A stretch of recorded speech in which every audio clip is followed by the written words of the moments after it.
The challenge is believing in what you have. When it's set up right, you don't have to sell it. All you have to do is present it. You start actually working on solving a problem in their business, and it delivers disproportionate value to price. And when you do that, something really magical happens. Welcome to the Marketing Boost Solutions Podcast. Join host Marco Torres, co-founder of MarketingBoost.com, along with expert guests as they deliver incredible, proven solutions to your marketing challenges in each power-packed episode. Captain Marco has guided thousands of entrepreneurs, growing their sales and marketing through the use of value-add incentives. His Facebook groups are home to more than 84,000 entrepreneurs who are raking in sales with his advice. Get ready to be blown away with game-changing lessons for your business. Welcome to another episode of the Marketing Boost Solutions Podcast. Today I've got a great guest for you, Craig Andrews. Well, guess what? He sucks at sales, so he learned to create an environment where people want to buy. It transformed his business, and sales are easy now, he says. And now he teaches others these secrets. Marketing is the key in having clients want what you have to buy. So he's got that all down. We're going to talk about that today. Craig helps high-ticket service businesses do the same. He teaches folks that are consultants, coaches, and agencies. He's the author of multiple best-selling books, such as Make Sales Magical, Close More Deals Faster at Higher Prices, and with his wife, Hope That Won't Die, A Survivor's Story. I really want to hear about that, your journey with COVID. So let's take it away. Craig, say hello. Hey, Marco, so good to be here. I've been looking forward to this. Thank you for having me on the Marketing Boost podcast. Oh, my pleasure, Craig. So your story that your wife helped you or worked on that book, tell me about that, because that sounds pretty dramatic. I mean, I went through COVID as well, and I didn't end up in the hospital, but certainly for weeks there, I felt like I was dying. My wife had me sign a bunch of paperwork. Wow. It got scary. I mean, she was doing everything to keep me out of the hospital, but boy, I almost needed it, but I'm glad I didn't have to go in. So tell us a little bit about that story. Yeah, my wife and I woke up July 31st, 2021. Both of us were horribly sick. And over the next 10 days, we were still sick. This was the Delta variant of COVID, which was a really nasty version. And but by August 10th, she was getting better and I wasn't. As a matter of fact, my oxygen was dropping. And so I had to go to the hospital that day. And when I walked up to the desk, I walk up to the desk in the ER and I say, I'm having trouble breathing. And I just kind of had to take breaths in between words. And so they pulled me back. They got me stable for a few minutes, but then things tanked again, and I needed way more oxygen than they could send me home with. And so they admitted me. And, I kind of fought the good fight for 11 days. I was hooked up to a oxygen monitor, and whenever my oxygen dropped below 86%, a little alarm would go off. And so I would do some breathing exercises. And it was hard. I mean, it was a lot of work. It was exhausting. It took a lot of mental focus because, I'm in the hospital and I know there's people around me dying, and, I don't want to get anxious, which would increase my heart rate, which would make my oxygen situation worse. Well, finally on the 11th day, they shot me up full of morphine. I'm still not sure why they did that, because morphine suppresses respiration. And a few hours after that, they called my wife for permission to put me on the ventilator. And they told her if I didn't go on the ventilator right then, I'd be dead in 24 hours. Oh. And it's interesting. We've talked to some other people, most of whom lost loved ones. And there's a few things in the story that are always the same. It's the midnight call. It's the high pressure to put you on the ventilator, not willing to talk through your options, kind of belittling you, making you feel stupid for asking questions, and trying to get you to sign a DNR. Do Wow. not resuscitate. Those are some common threads. And another common thread is a drug called remdesivir, which is a horrible, horrible drug. When they gave it to me, multiple studies had shown it was ineffective in the treatment of COVID. And they also knew that it was very dangerous for your kidneys. And they gave it to me. They put me on a regimen of that. And I remember the consult, it was about 9:30 p.m. on August 10th, 2021. And nowhere in there, in that consult, did the doctor tell me that multiple studies showed that it was ineffective. Nowhere did he tell me that I was imperiling my kidneys by taking that drug. And something else kind of interesting, he also didn't tell me that he got a 20% bonus for prescribing that drug, paid out by the government. You can go to cms.gov and see it listed there. And within 10 days of my final dose of remdesivir, I was on the ventilator and in kidney failure and being put on dialysis. Oh my God. Wow. Yeah. So that, and my wife went, it was 5 weeks before a doctor finally told my wife, I think your husband's going to live. You beat all the odds because they were, I mean, if it was almost like, as you say, the hospitals were on a machine making money, putting people through processes they didn't need to be going through, Yeah. including the ventilators. But No, but I don't yeah, know. and that was horrible. That was a horrible choice. And as was giving me a bunch of morphine that would slow down my respiration. You know, it was funny, about a year and a half, about a year and a half after I got out of the hospital, or no, about a year, almost a year. I had to go back for some reconstructive surgery on my mouth. And for those that are watching, you can see I have a big scar going across my lip. This is post surgery. They goobered up my mouth. They laid me on my stomach, and the ventilator basically cut into my lip, and it deformed my mouth. And so I had to have that fixed. But when I was waking up from that surgery, my wife kept shaking me, and she's like, Craig, breathe. And I'm like, oh, yeah. And I'd start breathing. And what was happening was she was sitting there, I was in recovery, and she was watching my oxygen, and my oxygen would just start dropping. And she'd have to shake me, say, Craig, wake up, breathe. And I'd wake up and breathe, and my oxygen would go back up. And we asked the nurse, and we said, why is this happening? She said, oh, that's normal with anesthesia. You know, when people are coming out of surgery, that's something we have to watch for because because the drugs slow down your respiration. And I asked the nurse, I said, hey, does morphine do the same thing? She said, oh, yeah, absolutely. So going back to that night on August 21st, when they shot me full of morphine, no wonder my oxygen dropped. Damn. Sounds like they were looking to have you be one of the statistics to pass away. Unbelievable. I'm sorry to Yeah. hear all that. Well, and we wrote about that in the book, one of the books you mentioned, Hope That Won't Die. And that's a powerful book that I'd encourage anybody to read because, and truth be told, we make 67 cents per book we sell. So we're not making money off it, but there's a message in that we really want to get out. And because, the book's in kind of three sections. The first section is Craig's journey. I'm telling the story from my perspective, all the way up until it was lights out for me. And then the second section is Karen's journey. And she picks up the story and starts telling it from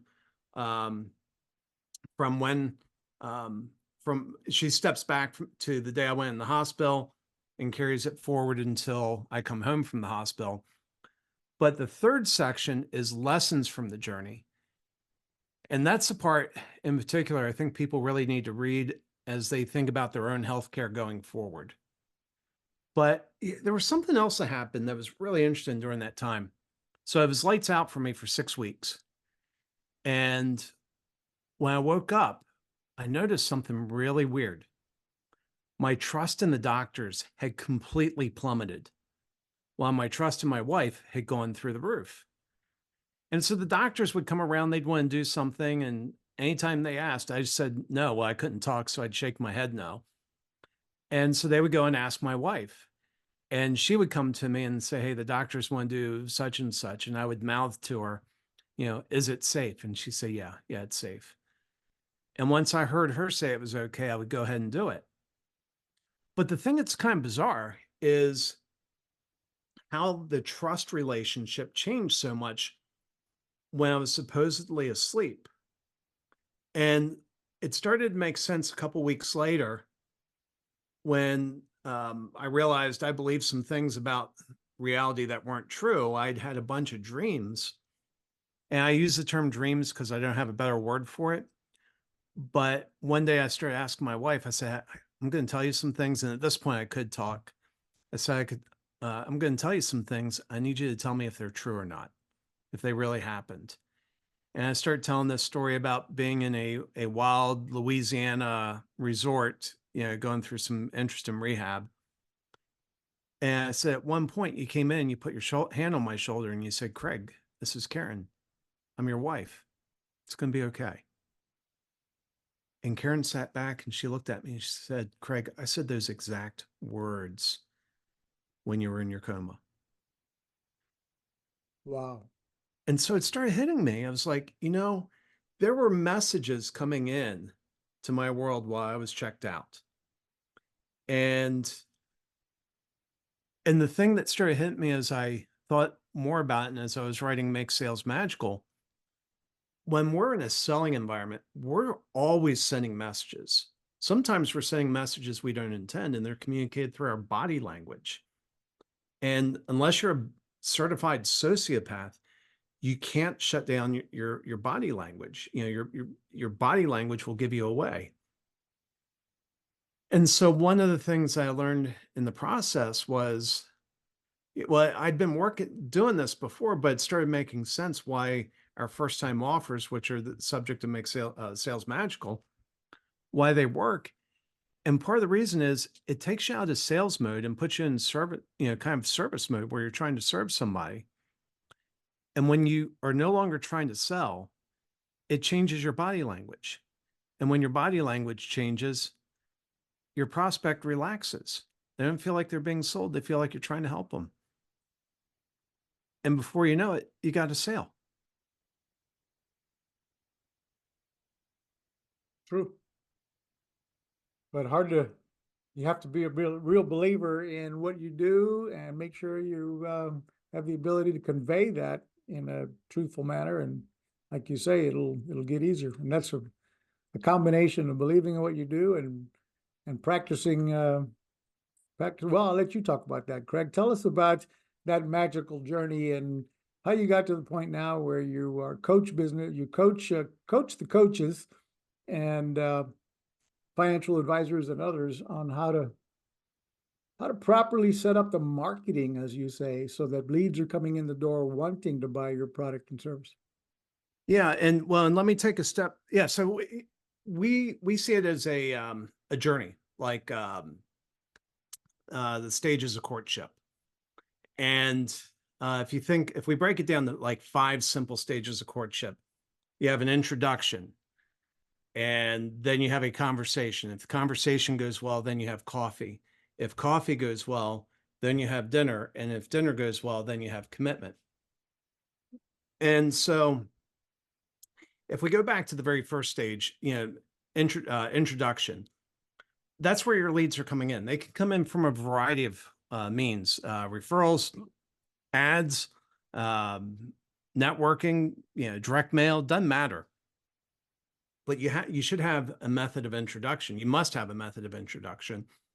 And you should probably have multiple methods. You never want to have all of your business dependent upon one channel. I have a family member that was running an Amazon store, and Amazon decided one day that they didn't like them, and they just completely shut them down, banned them from selling anything on Amazon ever again. And they weren't selling anything weird. They were selling, Legos, legacy Legos that aren't made anymore. But something triggered Amazon. They're like, you're gone. And so because they only had that one channel, it's put them in a bad spot. So on the introduction, you should have multiple channels. And, and again, those could be like referrals, those could be Facebook ads, Google ads, radio ads, depending upon your business, and direct mail. There's just multiple channels available to you, and you should choose multiple channels. The next stage is conversation. So this is where we use, a lot of marketers use the term lead magnets. I hate that term because it makes me think about my customer in the wrong light. So we call them conversation starters, because that's really the goal, is to have that conversation. And, but these are pieces of content. They're not sales. It's truly about adding value to people's life, helping them solve problems. And inevitably, if you're an expert and they're coming to you for this material, they're not an expert. They can't solve these problems on their own. They need you, but you need to help them understand. You have to make them better buyers of what you sell. And then when you get that conversation, that's where you offer something called a first-time offer. And that's really the subject of that book, Make Sales Magical. And going back to what you were saying a couple minutes ago about really needing to believe, the challenge is believing in what you have. Here's the thing. A first-time offer, which is kind of akin to our coffee date, when it's set up right, if you put that in front of a qualified buyer, they will say yes. You don't have to sell it. All you have to do is present it. It's such an incredibly good deal. And it shares traits like a coffee date. It's not your core offer. It's not your big ask. It's a small thing, and it's an impulse purchase. The coins in the cushion, the couch, money in the wallet, or the B2B equivalent. And it solves a problem in their life, and it delivers disproportionate value to price. And it leaves the big problems unsolved, so they advance to your core offer. And when all these things come together in that's where the magic really happens. And the offer is so compelling, a qualified buyer will say yes. You just present it, and then you start delivering on it. You start actually working on solving a problem in their business. And when you do that, something really magical happens. When you come shoulder to shoulder with somebody and you solve a problem in their life, it causes the uncontrolled release of oxytocin in the body. Oxytocin is the bonding hormone that bonds baby to mother. And when that happens, you pretty much have a customer at that point. And then they start saying, hey, this has been good. What's next? What do we do next? And at that point, you're not selling. You're just saying, here are the next steps.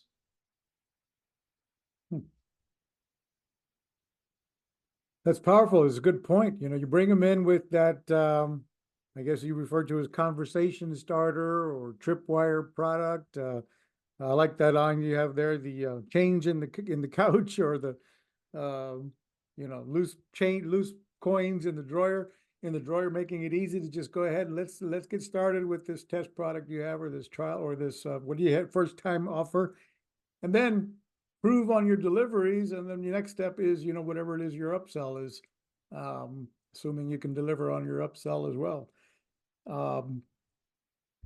That is a good advice. What kind of coaches do you typically work with today? So it's, we've done financial advisors, we've done people who outsource software providers, we've done hearing aids. That's more on the product side, less on the consulting side, although a lot of consulting that goes into selling somebody a pair of $8,000 hearing aids. We've done professional liability insurance for attorneys. We did one, this is really interesting. It's a company that helps you save, helps corporate campuses, university campuses and corporate campuses save water. So obviously these are all, the common thread in these is they're high ticket items that have longer sales cycle that require a high level of trust. And if we go back to like financial advisor, for a financial advisor to close a deal, what they're asking for really is more than money. what the money represents is hopes, dreams, future. And you're asking somebody to hand that over into your care. And so that's a huge ask. And, you do better the more trust you have with them. And that's the key of these types of first-time offers, is it builds insane levels of trust faster than any other mechanism I know.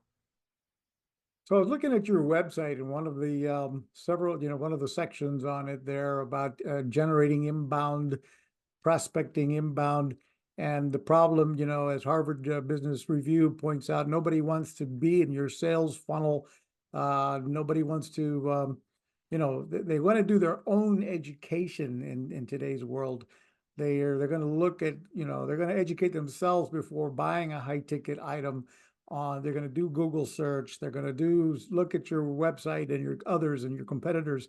They're going to read newsletters and emails and attend maybe in-person events, speak to colleagues and peers, read publications, all of that prior to purchasing. So what is the process that you can help overcome that to get people to move forward quickly on an inbound interest in your product or service? Yeah, and some of that you can't overcome. I get it. The goal is, have a lead come in, get them on the phone and close them on your high ticket deal immediately or your high trust deal immediately. I liken that to kind of walking into a bar and you see somebody cute on the other side of the bar and you walk up to them and say, "Hey, you're kind of cute. Can I get your phone number?" Or, "What the heck? Let's just get married." Well, you've skipped some steps. You've skipped. I almost spit my water up. Yeah. I mean, you've skipped a few steps. And so a lot of it is about respecting where they are in the process and just seeking to serve them. So when people come in, think about this.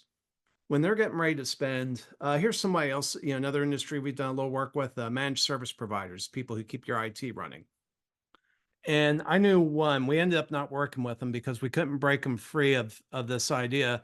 They were trying to get people, they were actually trying to cold call their way into a $250,000 of business, $250,000 contract with a 3-year commitment. I'm like, guys, you're not going to get there. But it's tempting. You want that. But think about the fears that people are going through. They're going to invite you into your network. On your network, you have your finances, you have all sorts of sensitive company information. And they've had bad IT experiences in the past. And so they're not real keen on going up to a complete stranger and making that level of commitment. So back to your question about, the content, a lot of it is help them solve problems. Those content things are help them solve problems in their life. And when you do that, they start working through and they start seeing how you think. But they also start realizing, hey, wait a minute, this goes a little bit beyond my capability. And that's when they start talking to you. But they want to walk into the conversation from a position of knowledge. People are terrified of looking stupid, and people are terrified of getting taken advantage of. Years ago, one of the things I read in conversion optimization, increasing website conversions, was people would not make a $1 purchase if they were afraid they would be taken advantage of. So think about that. I mean, any of us can spare a dollar. We have that fall out of our pockets on regular basis. It's not going to hurt us. It's not going to change our life. The thing that stopped them was the fear of looking stupid and being taken advantage of. And so if you have that much fear over $1, imagine what it's like with a $250,000 3-year contract. Yeah. Yeah. And imagine commitment, and you're not doing that without, a whole bunch of opinions, and depending upon who the decision makers are, certainly no mid-level manager is going to want to, put his neck on the line and make that kind of a suggestion either without others buying into it. So yeah, that's a slow process to make that big of a type of a decision, I would imagine. Well, and you touched on something really cool right there. No mid-level manager is going to want to put his neck on the line. So these first-time offers, when I say coins in the cushion of the wallet, or coins in the cushion of the couch, money in the wallet, B2B equivalent, we're talking about an amount of money that anybody with any decision-making authority in the organization can spend without permission. And we're talking about an amount of money where nobody will ever be held accountable for how it's spent. So typically we price them at $497 because most people in an organization can spend $500 without asking permission. Nobody's going to hunt them down to find out if that $500 was well spent. And I've used that method to get into major enterprises that have like ridiculous vendor approval processes. Ridiculous, like 30 days in legal just to become one of their vendors. And I was able to bypass that, kind of get in there and build trust in that organization by selling them something at a price that they could approve without, that they could spend without getting approval. And so that's the thing is when, for that MSP that was wanting to get people to sign up for, 3 years at $250,000. It's like, who's going to make the recommendation to the CEO to do that? How much confidence do they need to have in you before they make that recommendation? Nobody wants to be the one that makes a mistake in spending $250,000. Even at a Fortune 100 company, you screw up $250,000, it gets noticed. Absolutely. Speaking of making a decision that's easy and no-brainer to make, let's take a break and hear from Marketing Boost, our sponsor of this show. Marketing Boost provides you the wow, surprise, and delight factor, and it's only $37 a month or $347 for the entire year. So we'll be right back. Check out this commercial from Marketing Boost, and we'll be right back with Andrew. It's time to wow, surprise, and impress your clients with the most powerful customer draw card available anywhere. The Marketing Boost Solutions Show is brought to you by Marketing Boost, where you can get valuable travel and restaurant incentives to drive your leads from prospects to paying customers. Now you can offer complimentary hotel stays in over 130 destinations worldwide. Go to marketingboostsolutions.com and try it for free right now. Welcome back. We're here talking with Craig Andrews about marketing and creating the magical sales process that generates inbound leads that want to buy your product. Craig, we just interrupted you to hear from Marketing Boost. Tell me again, take it away a little bit. Give us some more insights. Yeah. So, the biggest thing is really about removing risk out of people's lives. And that's what these first-time offers do. They help them solve problems while not exposing them to a lot of risk.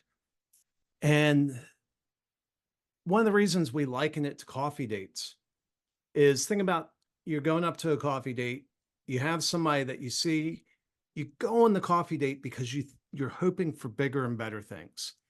You never go on the coffee date because you think it's going to flop. But the reason you're stopping at a coffee date is you're trying to make sure that you're not taking on more risk than you're ready for. And one of the things I've had women tell me is when they go out on a coffee date, a lot of them will have one of their girlfriends call in like 15, 20 minutes to see if they need a rescue. Mm-hmm. And you drive there separately and, it's usually during the day, not at night. Think about the number of ways that risk is taken out of a coffee date. Well, your first-time offer needs to do the same thing. You need to focus on taking out all the risks while delivering maximum value. And so let me tie in something else. And this is something really key, and it's contrary to almost all sales coaching I've seen. I believe one of the most important things, at least in the way we do it, is preserving people's autonomy. If you want to see somebody kick and scream, take away their autonomy. You know, and we see that with little kids. If anybody's had any little kids, you know what it looks like when they want when they want their autonomy and you don't want them to do something, it gets ugly in a hurry. Well, adults are just grown-up kids. We still have the same things. And so when you're going through a sales process and, you know, a lot of the sales coaching I've seen, basically the way they do it, it's like you're trying to drive cattle into a canyon, you know, and you just get them into the canyon to the point where they can't escape. Well, if you do that with a prospect, at some point they realize you just drove them into a canyon and they can't escape. Does that make them feel better about you or worse?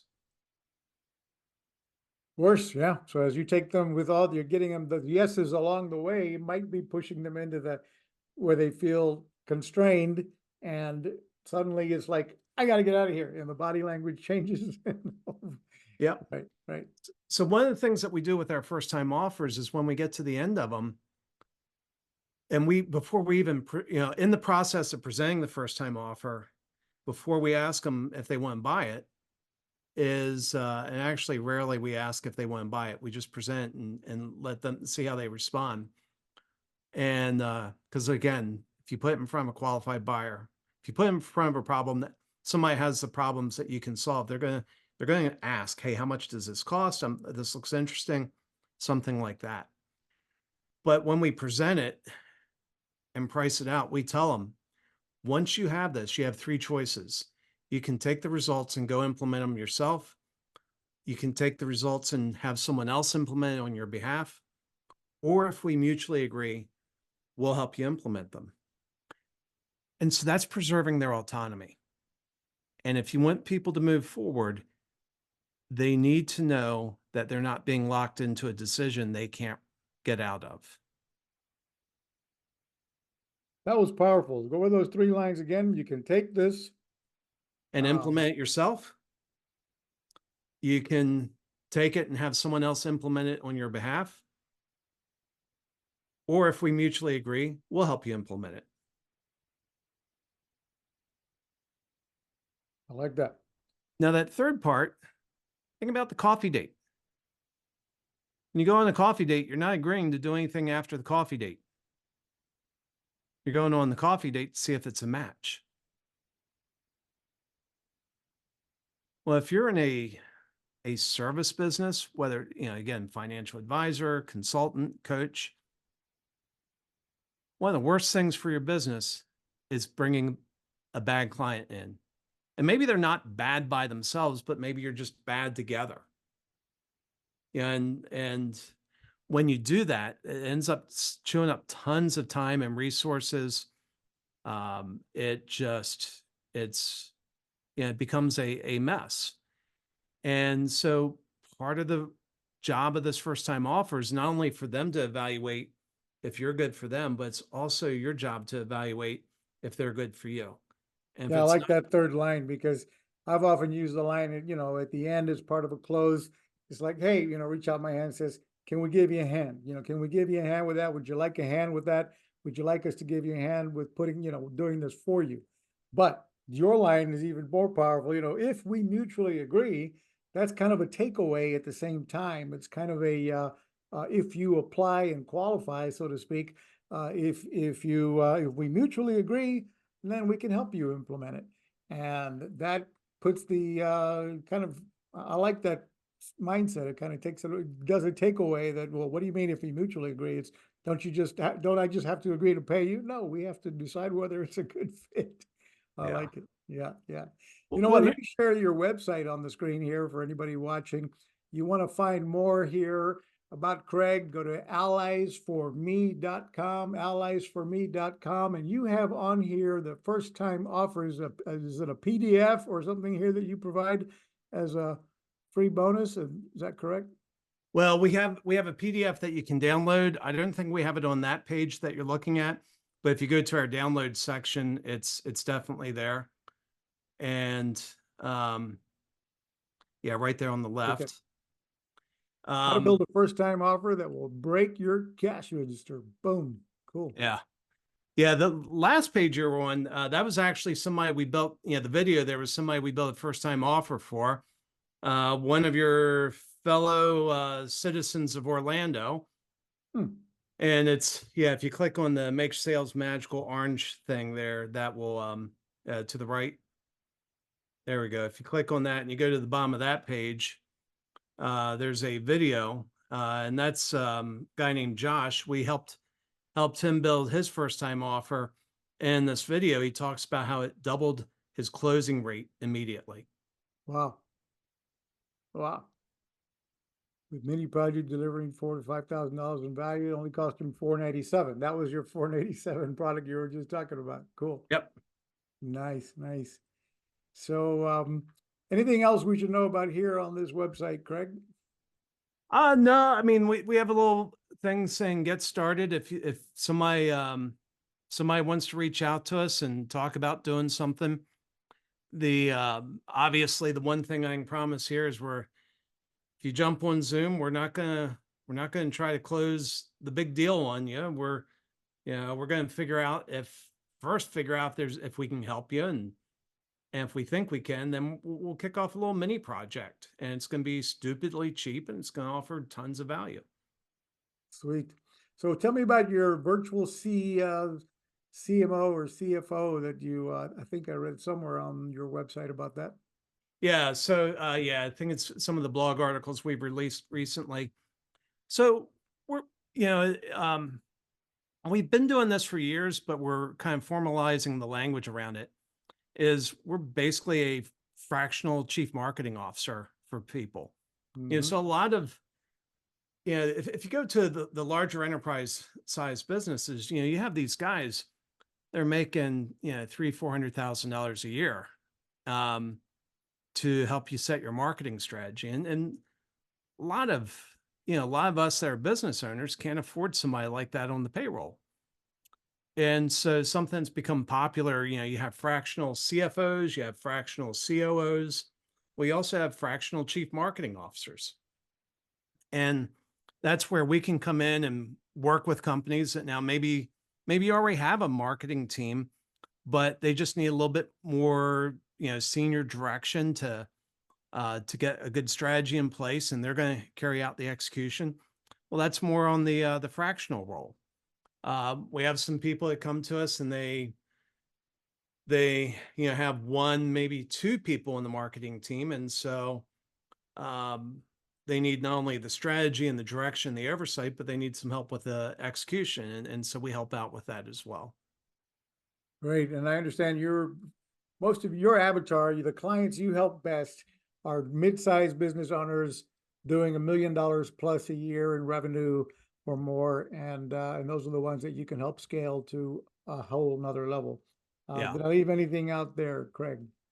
No, that's perfect. Craig, it's been a pleasure to have you on the show. Folks, if you've been listening and liking the content we brought you today, talking to an expert like Craig Andrews, please give us a like down below, comment below in the notes, either on the podcast here or on YouTube. Let us know what you thought of the show, and share and subscribe. There's a lot of instructions. So comment, like, share, subscribe, tell others about the Marketing Boost Solutions podcast. And don't forget to click over to, one more time, Craig, what's the links are down below in the notes. You can find Craig on LinkedIn here and look for his books, the Make Sales Magical, and his the other book was Hope That Won't Die. And then finally, your main website, I want to bring that back up, alliesforme.com, where you can get the free download on how to build your first time offer that will break your cash register. Free offer here. Come check it out. Come over here, click on the link below and get your free download. Thank you, Craig, for being on the show. Thanks for listening, folks. And we'll see you on the next episode. Do you have any last words, Craig? No, Marco, it's been a delight. Thank you very much. I do have one last thing. We have a couple gifts. If somebody wants, we have a guide on how to build a first-time offer, and we have a 23 days access to our course on it. All you have to do is go to alliesforme.com/FTO23. That's FTO stands for first time offer. 23 days. Reason we do 23 days access, we study human behavior, and we know that if we give you unlimited access, you'll never take the course, and it will never change your life. We want to see lives changed, and we watch the analytics, and we find when we put that little limit on there, more people go through and do it. So one more time, that'll be in the links down below, but that's alliesforme.com/FTO 23. Yeah. Very well. Thank you. Thank you for that bonus.